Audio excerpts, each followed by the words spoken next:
CM Chandrababu నేడు శ్రీశైలంలో పర్యటించనున్నారు. శ్రీశైలం జలాశయానికి సీఎం చంద్రబాబు జలహారతి ఇవ్వనున్నారు. సీఎం టూర్తో శ్రీశైలం ఎమ్మెల్యే బుడ్డ రాజశేఖర్ రెడ్డి, జిల్లా కలెక్టర్ రాజకుమారి, ఎస్పీ అధిరాజ్ సింగ్ ఏర్పాట్లు పరిశీలించారు. సీఎం పర్యటించే ప్రాంతం పూర్తిగా నల్లమల అటవీ ప్రాంతం కావడంతో పోలీస్ బలగాలు విస్తృతంగా తనిఖీలు చేపట్టాయి.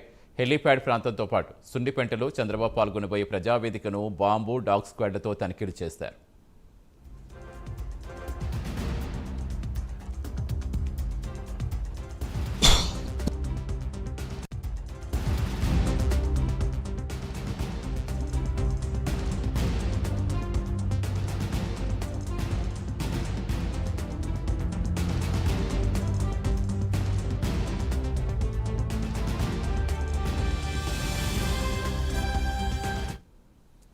చంద్రబాబు సున్నిపెంట హెలీప్యాడ్ చేరుకుని అక్కడి నుంచి శ్రీశైలం మల్లన్న క్షేత్రం దర్శించుకుంటారు. ఆ తర్వాత కుడిగట్టు జల విద్యుత్ కేంద్రం సందర్శించి సున్నిపెంటలో వాటర్ యూజర్స్ అసోసియేషన్ వారితో ముఖాముఖి చర్చాగోష్ఠిలో పాల్గొనున్నారు.